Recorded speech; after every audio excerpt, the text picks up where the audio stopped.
Hello everyone and welcome to the class. 10 question की series में 10 और क्वेश्चन इंपॉर्टेंट जो आपकी PYQs पे से लिए गए हैं।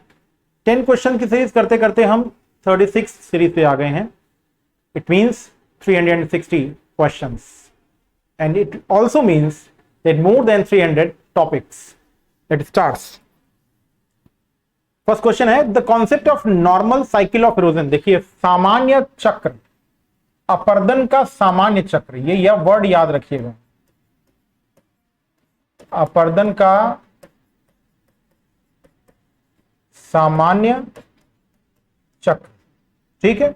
जब भी कभी ये वर्ड आए तो ये हमेशा से American geographer William Morris Davis का है।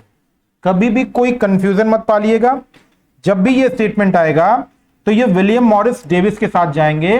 विलियम मॉरिस डेविस ने 1899 में अपना कॉन्सेप्ट दिया था, जिसमें क्या कहा था कि यूथ, मैच्योर और ओल्ड, ये 3 एज हैं किसी भी रिवर के साइकिल की। और लास्ट टाइम में जब एक ऊपर उठा हुआ प्लेस इरोजन से होता हुआ लास्ट टाइम में बचता है, तो जो प्लेन बचता है उसे हम पेनी प्लेन कहते हैं, और जो टीले बचते हैं छोटे छोटे उन्हें हम मोनेड नॉक कहते हैं। तो अमेरिकन जियोमॉर्फोलॉजिस्ट विलियम मॉरिस डेविस का ये कथन बिल्कुल सही है। उसी के साथ तो नॉर्मल साइकिल ओरिजिन आएगा तो आप हमेशा से किसके साथ जाएंगे? विलियम मॉरिस डेविस के साथ। ठीक है, ठीक।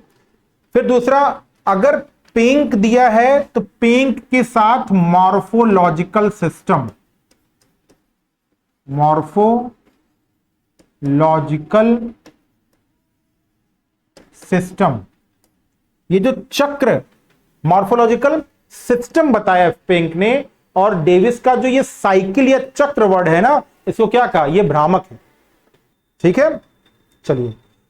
स्ट्रॉलर का नाम जब भी आएगा तो ये एक क्वांटिटेटिव जियोमॉर्फोलॉजिस्ट थे। ठीक है, हमेशा याद रखिएगा, कई बार पूछा है कि ये क्वांटिटेटिव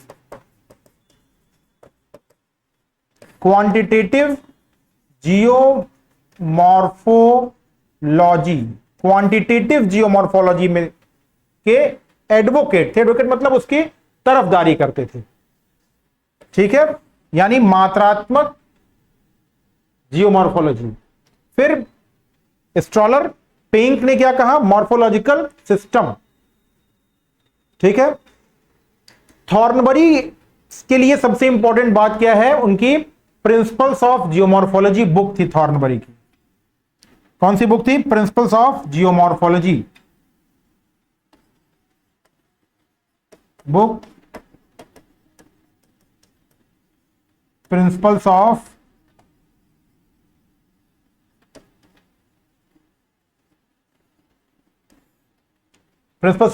जियोमॉर्फोलॉजी, ये थॉर्नबरी की बुक। राइट आंसर क्या होगा? William Morris Davis. नेक्स्ट, विश्व में सबसे अधिक संख्या में झीलें कहां पाई जाती हैं? जब भी कभी लेक्स का स्टेटमेंट आए तो 2 तरह की लेक ही दुनिया में सबसे ज्यादा है। ठीक है, कहां कहां ज्यादा है देखिए, और स्पेशली फ्रेश वाटर लेक। तो जब भी अधिक संख्या में झीलें हैं तो फ्रेश वाटर लेक, और फ्रेश वाटर लेक मोस्टली या मेनली कैसे बनती हैं? ग्लेशियल एक्टिविटी से।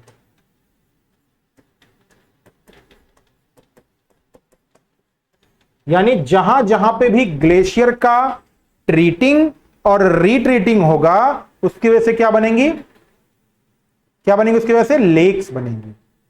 ठीक है,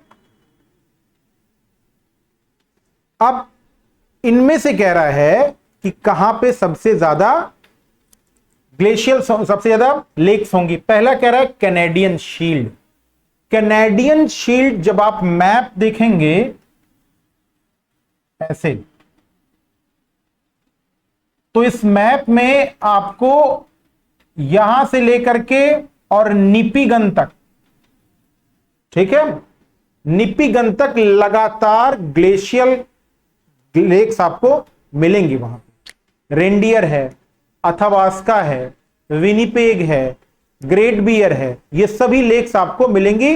ये तो बड़ी लेक्स हैं, इसके अलावा भी बहुत सारी लेक्स हैं। ठीक, और ये रीजन जो है वो ancient pre Cambrian rock, ancient pre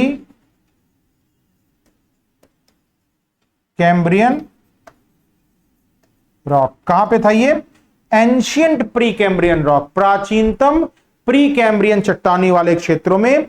किससे बनी है? ग्लेशियल एक्टिविटीज से बनने वाली लेक्स, जिनमें Great Bear, Great Slave, Athabasca, Reindeer जैसी लेक्स हैं। ठीक, और एक और प्लेस आपके दिमाग में आ रहा होगा, वो है, अब इसे ईस्टर्न अफ्रीकन है। यहां पे क्या है? यहां पे रिफ्ट वैली लेक्स हैं। स्कैंडिनेविया, यहां पे भी स्मॉल एंड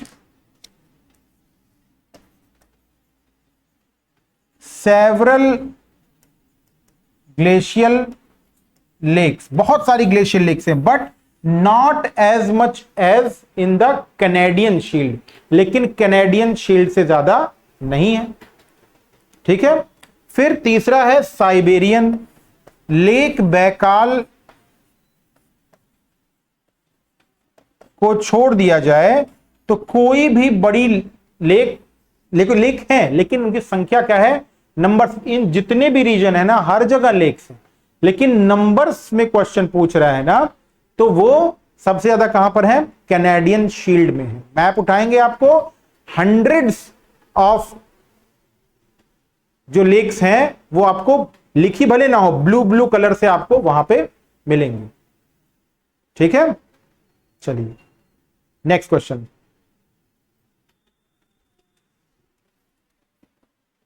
निम्नलिखित में से कौन सा कथन सत्य नहीं है? Which statement is not correct?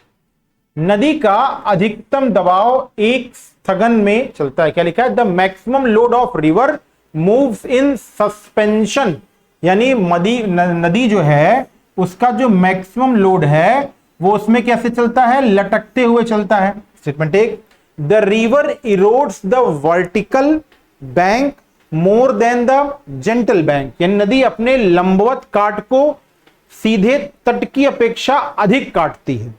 ठीक, नेक्स्ट, नदी पर भार बढ़ने पर अपर्दन क्षमता कम हो जाती है। ठीक, जब वेग अधिक होता है तो नदी अधिक भार लेकर चलती है। ये 4 स्टेटमेंट हैं। ठीक, अब इसमें इनकरेक्ट स्टेटमेंट आपको चुनना है। पहला स्टेटमेंट क्या है? The maximum load of a river moves in suspension. बिल्कुल सही है। रिवर में लटकी हुई अवस्था में जो पदार्थ एट्रिशन करते हैं, आपस में सन्नी घर्षण करते हैं, उनकी वजह से बना हुआ छोटा छोटा पार्ट नदी में लटक के चलता है। ये नदी की सभी लोड्स में सबसे ज्यादा है। ये बिल्कुल सही है। ठीक है,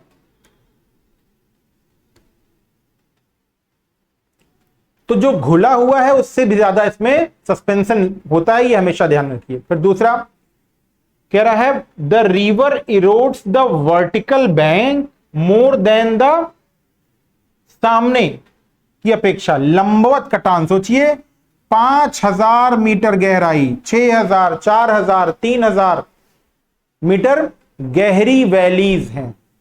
इसका मतलब नीचे की तरफ कटान ज्यादा है। क्यों? रिवर की सबसे ज्यादा इरोजनल पावर होती है उसकी यूथ एज में, और यूथ एज में सबसे ज्यादा इरोजन कैसा होता है? वर्टिकल। ठीक है, ये भी सही हो गया। नेक्स्ट,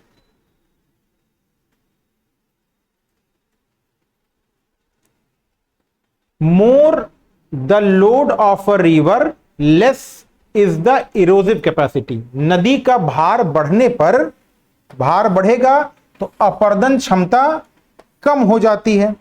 नदी का भार अगर बढ़ेगा तो इरोजनल पावर बढ़ती है, एक लेवल तक बढ़ेगी, ज्यादा टाइम तक नहीं बढ़ेगी। ठीक है, ज्यादा टाइम तक नहीं बढ़ेगी, लेकिन एक लेवल तक क्या होगी, बढ़ जाएगी। More the load of a river less is the erosive capacity, कि उसकी जो अपरदनात्मक क्षमता है, अगर भार ज्यादा है और उसके साथ वेलोसिटी भी ज्यादा है, ज्यादा मतलब मॉडरेट होना चाहिए, वेलोसिटी तेज है, लोड मॉडरेट है, तो इरोजन भी क्या होगा, ज्यादा होगा। ठीक है, यही स्टेटमेंट जो सी वाला है वो कुछ क्या है, कमजोर यहां पे हो रहा है कि लोड ज्यादा होगा तो उसकी इरोसिव कैपेसिटी कम हो जाएगी। लोड होना चाहिए पर उस लोड के लिए वेग भी होना चाहिए। तो इन सब में अगर गलत करना होगा तो यही ऑप्शन गलत यहां पर होगा। The river transports more load when the velocity is high, इसी बात को कह रहा है कि अगर रफ्तार तेज है तो वो ज्यादा कैरिंग कैपेसिटी उसकी होगी। नेक्स्ट, निम्नलिखित में से कौन सा एक नदी के कार्य से संबंधित नहीं है? नदी विसर्ग, रिवर मियांडर, रिवर मियांडर में इरोजन भी होता है और डिपोजिशन भी होता है। ठीक, नेचुरल लीव्स, नदी अपने चारों तरफ नेचुरल लीव्स भी बनाती है डिपोजिशन से।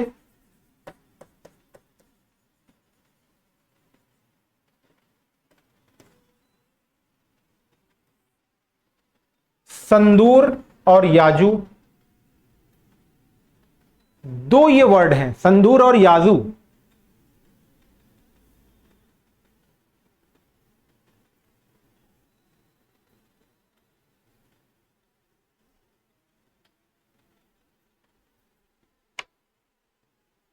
कभी कभी नए वर्ड ही मिलते हैं।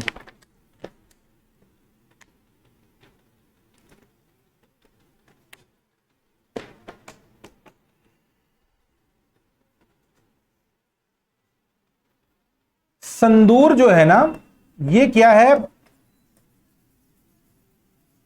Parallel river of the main river, मुख्य नदी के पैरेलल एक रिवर चल रही है। ठीक है, वो संदूर है। याजू जो है ना, ये ग्लेशियल आउटवॉश है।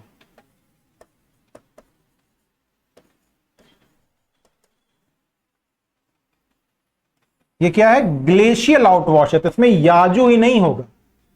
ये क्या है, ग्लेशियल आउटवॉश, यानी आपको पता है जब ग्लेशियल एक्शन होता है तो वो क्या करता है, झील के पहले एक तटबंध जैसी स्थिति होती है ऐसी, और जब ग्लेशियर पिघल के इस झील से पानी निकल के इस पार चला जाता है तो वही क्या होता है, ग्लेशियल आउटवॉश होता है। इसी से बना है ग्लेशियल आउटब्रस्ट फ्लड। जब ये बंधा टूट करके, झील टूट करके सब कुछ बहा के ले जाती है, इसे कहते हैं ग्लेशियल लेक आउटब्रस्ट फ्लड, यानी GLOF। संदूर क्या है, पैरेलल रिवर, जो मेन रिवर के पैरेलल चल रही हो। ठीक है, और लीव्स की वजह से उसमें मिल ना पा रही, वैसे पैरेलल जा रही हो, लीव्स की वजह से उसमें मिल ना पा रही, उसे कहते हैं हम संदूर। नेक्स्ट, निम्नलिखित तत्वों की जांच कीजिए और नीचे लिखे कोड का उपयोग कर सही उत्तर का चयन करें। Examine the following statements and select the correct answer using the code that below. Loess, loess एक जर्मन वर्ड है। ठीक है, जो राइन नदी के बारीक दानेदार मिट्टी के उपयोग के लिए जाता है। सही उत्तर का चयन करना है। लोएस सिंचाई वाले क्षेत्रों में बहुत उपजाऊ मिट्टी है। लोएस का सबसे बड़ा जमाव हुआंगहो घाटी में पाया जाता है। यही एक कथन है जो आप ज्यादा जानते हैं। लोएस मिसिसिपी घाटी, पेटागोनिया और न्यूजीलैंड में पाई जाती है। अब आपको इसमें करेक्ट आंसर चुनना है। ठीक है, पहला है, लोएस एक जर्मन वर्ड है, meaning loose applied first to Rhine. दूसरा है, loess has a fertile, loess वहां पर बहुत फर्टाइल है जहां पे सिंचाई होती है। चीन के उत्तरी पश्चिमी भाग में इस तरीके का डिपोजिशन जो कि वेस्टर्लीज हवाओं ने किया है, लोएस कहलाता है। ठीक,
चलिए आगे बढ़ते हैं। हम क्वेश्चन में देखते हैं, आपको सही आंसर चुनना है।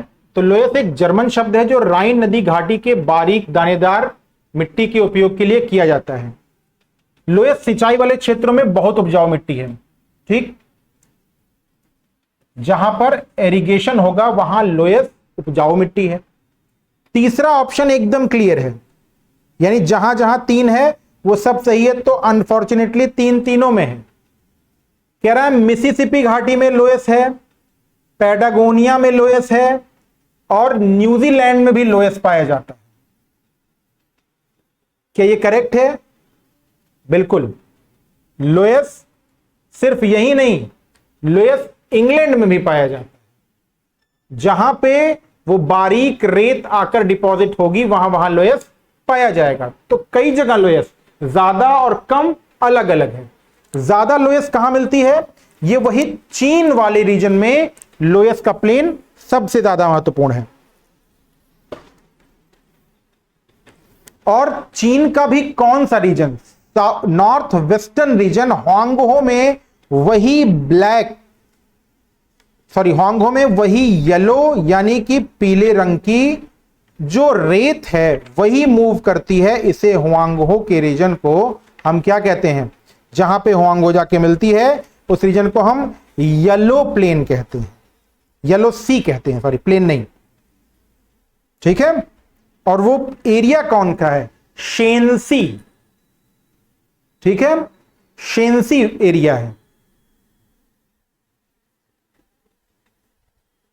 ठीक है, नॉर्दर्न चीन में है और शेंसी है। कई बार एक और चीज लोएस के साथ ऐड ऑन की जाती है, यह लगभग वैसे ही है कि क्या लोएस डिजास्टर का रीजन बनती है या नहीं बनती है? तो बिल्कुल बनती है। लोएस के वाले क्षेत्र में कई बार नीचे जमीन में खुदाई करके घर बनाने की प्रक्रिया होती है और लोएस या बालू से निर्मित वो जो घर है वो गिर जाने से कई बार नुकसान ज्यादा होता है। ठीक है, लोगों की डेथ भी लोएस की वजह से हुई है। ठीक, चलिए। German word use for fine grand soil, ये जो राइन वैली का ग्रेन सॉइल है ना, ये थोड़ा सा कंफर्म नहीं लग रहा है मुझे।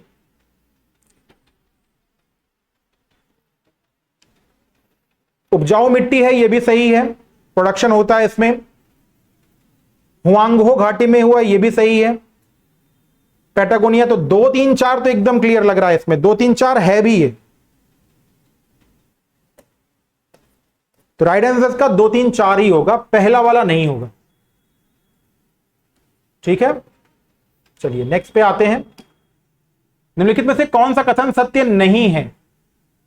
कौन सा कथन सत्य नहीं है? अब ये स्टेटमेंट आपको चुनना है। पृथ्वी का अधिकांश भाग मेंटल है।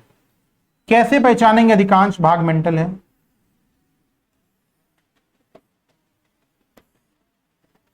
कैसे ये बात आइडेंटिफाई करेंगे कि जो पृथ्वी का अधिकांश भाग है वो मेंटल है?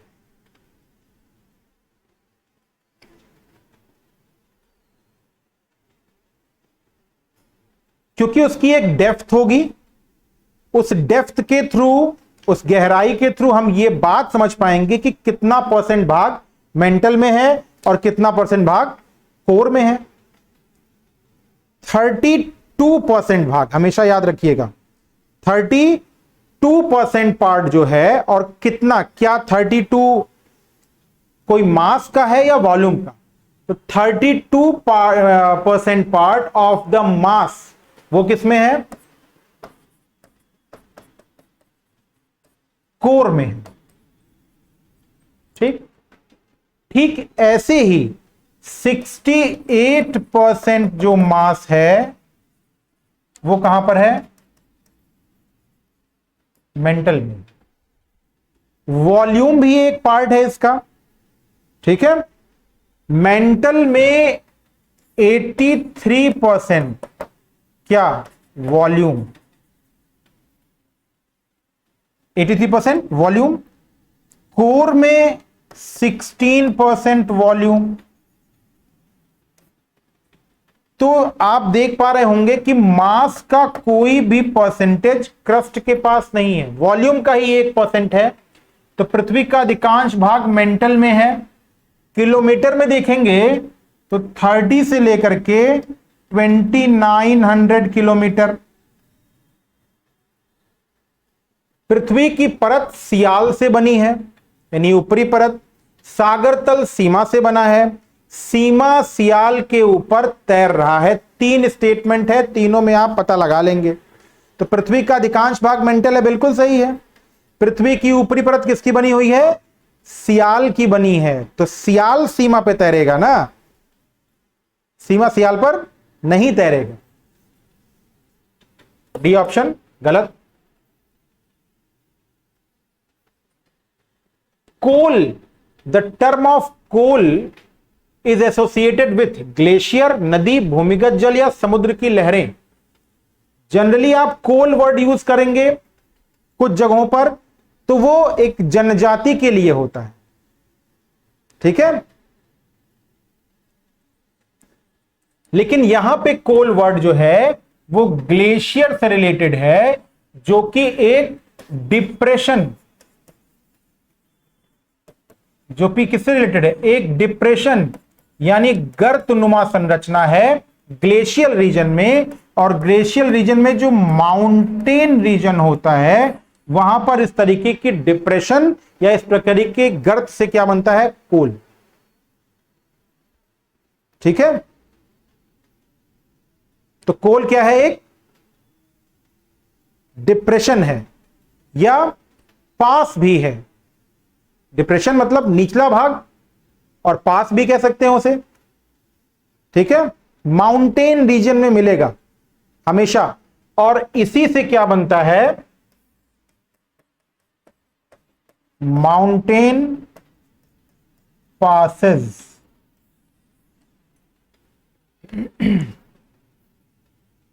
निम्नलिखित कथनों का परीक्षण कीजिए और नीचे दिए गए कोड का उपयोग करके सही उत्तर का चयन करें। बहता हुआ जल अपर्दन का अब तक का सबसे महत्वपूर्ण कारक रहा है। इरोजन अगर टर्म हमने यूज किया तो इरोजन टर्म का एक ही मतलब है, रिवर इरोजन। ठीक है, इरोजन मतलब रिवर इरोजन, कोई उसमें एफर्ट नहीं है। अपर्दन के अन्य कारक जैसे ग्लेशियर, पवन और भूमिगत जल स्थानीय रूप से प्रभावी होते हैं। यह सही बात है। ग्लेशियर 50,000 किलोमीटर स्क्वायर, ठीक। विंड भी होगी सम 100 ऑफ किलोमीटर्स का एरिया में। ऐसे ही भूमिगत जल है वो भी कुछ एरिया में। लेकिन रिवर क्या है? ऐसा सिंधु निकल करके ब्रह्मपुत्रा निकल करके पूरा चीन क्रॉस कर रहे, अरुणाचल प्रदेश का करते बांग्लादेश में आ गिर रही है। तो ये क्या है, ये लोकल लेवल पे नहीं होती है। रिवर्स, पंछी, नदियां, पवन के झोंके, कोई सरहद ना इन्हें रोके, जिनमें नदियां काफी दूर तक, पवन कई दूर तक जाती है, लेकिन बात यहां इरोजनल कैपेसिटी से।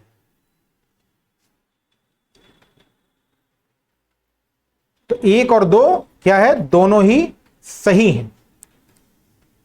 ठीक है, एक भी सही है और दो भी सही है।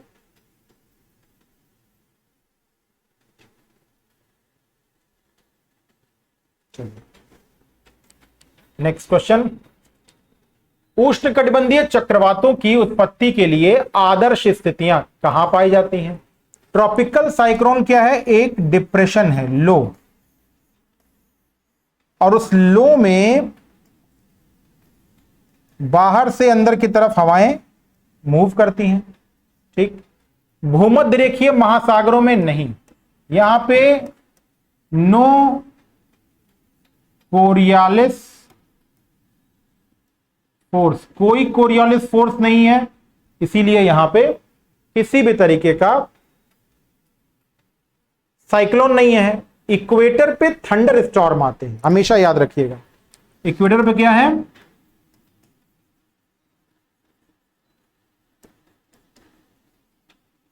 Thunder storm.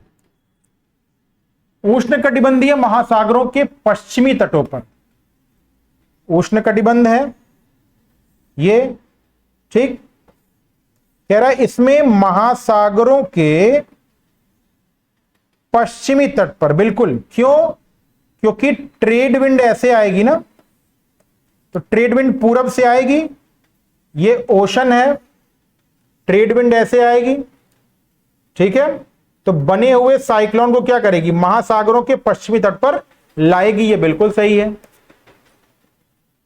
उष्णकटिबंधीय महासागरों के पूर्वी तटों पर नहीं, पूर्वी तट से नहीं, क्योंकि ये ईस्टर्लीज के साथ चलते हैं, तो ये गलत है।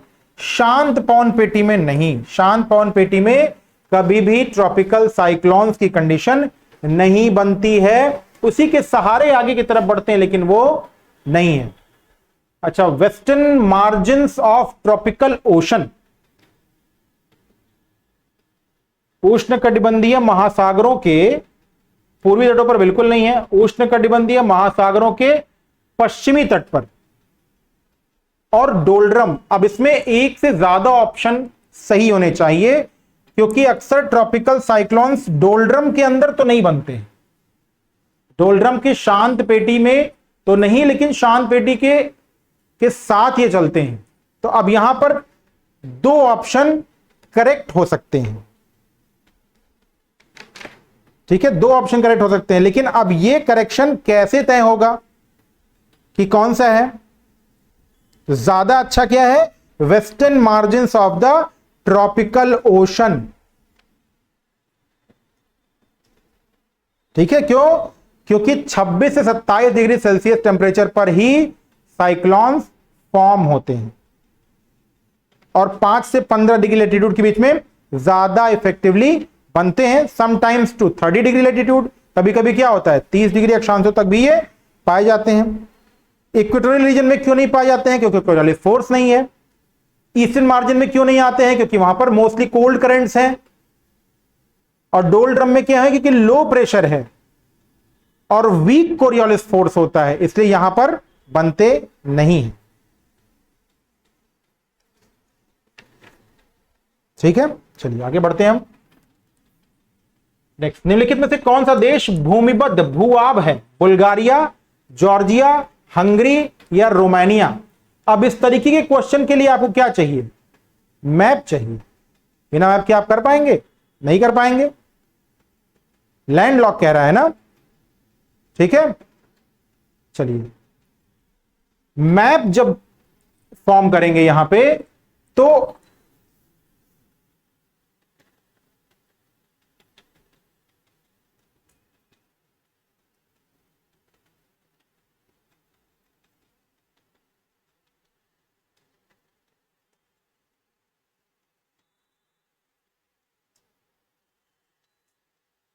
बुल्गारिया, जॉर्जिया, हंगरी और रोमानिया, ये सभी जो कंट्रीज हैं उसमें रोमानिया भी क्या है, एकदम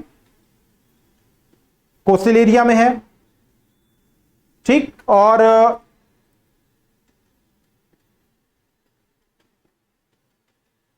हंगरी है,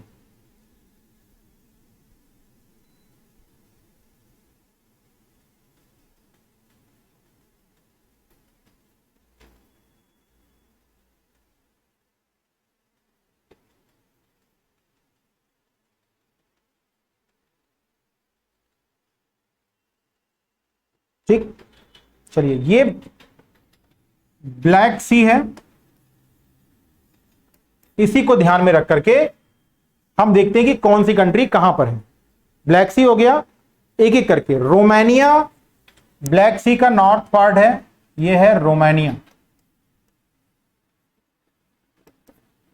तो रोमानिया नहीं हुआ, भूमध्य देश तो रोमानिया हुआ नहीं।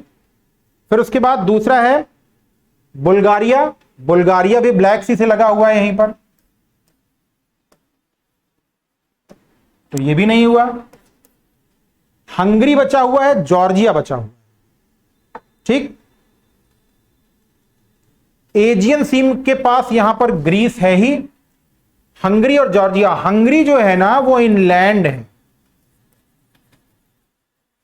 हंगरी कहां है, इनलैंड है, कहीं यहां पे है हंगरी, हंगरी यहां पर है। तो रोमानिया, जॉर्जिया, ये सभी क्या है, ये सभी वाटर की बॉडी के साथ हैं। माल्डोवा भी वहीं पे मिलेगा आपको, टर्की, बुल्गारिया, ग्रीस। इस पूरे एरिया में जो जो लैंडलॉक्ड है उनमें सर्बिया लैंडलॉक्ड है, हंगरी लैंडलॉक्ड है, स्लोवाक लैंडलॉक्ड है, चेक रिपब्लिक लैंडलॉक्ड है, पोलैंड लैंडलॉक्ड नहीं है, कई बार हम पोलैंड भी जान लेते हैं, ठीक है।